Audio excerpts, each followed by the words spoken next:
Falcons and the Panthers up next. The Panthers are traveling to Atlanta to take on the Atlanta Falcons. The Falcons have to win, and they have to hope the Tampa Bay Buccaneers lose. And if those two things happen, then the Falcons will make the playoffs as winners of the NFC South. What's your matchup that matters here, Carmen? What do you got? I think it comes down to, all right, what's the biggest threat to the Atlanta Falcons? It's Bryce Young getting hot, and especially the way that we've seen him be able to play over the last month of the season in particular. You got to affect Bryce Young, and the Falcons pass rush specifically versus Bryce Young is my matchup that matters, because this Falcons pass rush is not the same unit that started the season. They are tied for the most sacks since week 14 with the Kansas City Chiefs, third best pass rushing grade over the last month. They rank 11th in EPA per play allowed. They only rank 20th in pressure percentage, which I think is a big thing here. But then you go against the Carolina offensive line, who we've talked about multiple times, Trev, this season being a much improved unit over last year. But in that same span, so over the last month or so of the season, they've dropped to 17th in offensive grade. They're 28th in pass blocking grade in that span, but they do rank 10th in run blocking grade. But for the purposes of this, which is why it's the pass rush versus Bryce Young, we have seen the Panthers' offensive line regress a little bit in pass blocking, even though we've seen Bryce Young play better. And we've also simultaneously, for this matchup, we've seen the Atlanta pass rush really come alive over the last month of the season. Yeah, I think that's a good call out. And, Bryce Young was going to be my plus factor for that very reason, because I knew that we were going to have sort of the conversation about how good Atlanta's pass rush has been really over the last month, maybe month plus. But Bryce has also been pretty good under pressure. Like, that was an area where, looking at him at Alabama, those 2 years with him as a starter, he played very well under pressure. And I think that was an area of his game that people looked at and they said, man, I've got faith in this smaller quarterback to be able to make it at the NFL level, because the idea is, all right, well, he's small. He doesn't have the arm to get out of trouble. He's not able to be as fast or get away from people. But in the SEC at Alabama, he still graded very highly when he was under pressure. We're seeing that sort of Bryce Young. When he was about 3 games into coming back as the starter after being benched, I said that this is the closest thing to the Alabama version of Bryce Young that we have seen. And I think that was more of a general sense. When you look at how he's been playing under pressure, I think that also points to that direction, because since week 11, Bryce Young has a 74.0 PFF grade when he is pressured. 8 big time throws and just 4 turnover-worthy plays. Like, that's one of the best passing grades under pressure that we have in the NFL in that time span. So he is playing very, very well. And even like you mentioned, Carolina hasn't been as solid in pass protection. They're going up against a red hot pass rush unit, or at least one that is playing the best that they possibly can. We're seeing down the stretch of the season. But Bryce has been playing really well under pressure. So if that continues, maybe even if Carolina's offensive line doesn't take that step back forward, maybe if the Falcons still are teeing off on him a little bit, he might still be able to get it done, which I think is the true definition of a plus factor there. I'll go back to my matchup that matters here. Carolina Panthers run defense versus the Falcons run game.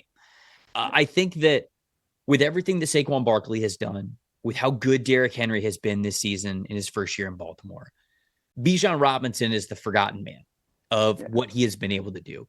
And if you look at just running backs in the NFL, he has the second highest rushing grade behind only Derrick Henry. He has an even higher rushing grade than Saquon Barkley does, because Saquon's got incredible stats and he's having a phenomenal year, but a lot of it is volume. Like, he has more carries, more touches than anybody else does as a rusher out of the backfield. Bijan Robinson, 91.9 rushing grade this season. He's got over 1,300 rushing yards, and he's behind an offensive line that loves to run block. The formula here is that they're going up against a run defense unit that's been one of the worst in the NFL this season, and especially over the last 4 games, over the last month. Carolina's run defense grade, team run defense grade of 46.9 is the lowest in the NFL. So I think a lot of people are going to talk about Michael Penix, and if we're going to have a bigger picture conversation about this, I would like to see Michael Penix just complete more passes. Right, last week against the Washington Commanders, I highlighted the fact that he had 2 great 4th down throws on that big drive, one to keep it going and then one obviously to score, to tie it up and get it into overtime. But the adjusted completion percentage from him was still a 55.2 on the game. Like, it's got to be way higher than that. There were throws that he just missed. And I would like for him to settle down a little bit. I'd like to see that adjusted completion percentage at least somewhere in the 60s, a little bit better, looks a little bit more in control, less jitters, and be able to put the ball exactly where it needs to go, because we saw that plenty of times against Washington. So for a Michael Penix angle, that's probably what I would say. But the big time matchup that matters, if we're looking at just this game and who wins it, Carolina's got to be a lot better at run defense, or they won't even need Michael Penix to throw more than 17 passes with how well Atlanta's been running the ball. What about your plus factor? That goes right into mine, actually, because it's the Falcons' offensive line for all the reasons you outlined. They have the best over the last month since week 14. They have the best offensive grade in the league, and they have the best run blocking grade in the leagues, which is obviously helping out Bijan Robinson. But it was also from the standpoint of, hey, you do want Michael Penix Jr. to complete more passes, to feel more comfortable in the pocket, to be able to do all of those things. You have the line to do it. This Atlanta offensive line is very, very good.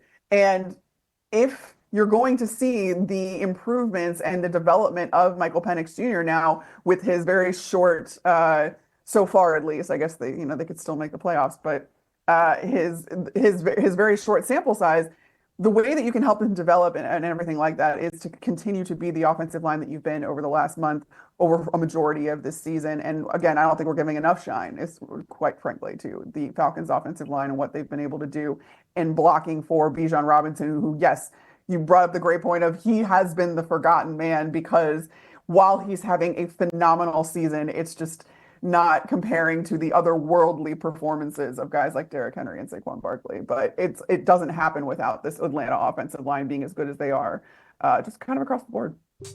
Thanks for watching, everybody. Make sure you like and subscribe the video. And if you don't have a PFF Plus subscription, you can get one to see all the premium stats that we talked about here on the show, plus the expert betting and fantasy advice over at subscribe.pff.com. The description is also right below. So if you are not a PFF Plus subscriber, you come one today.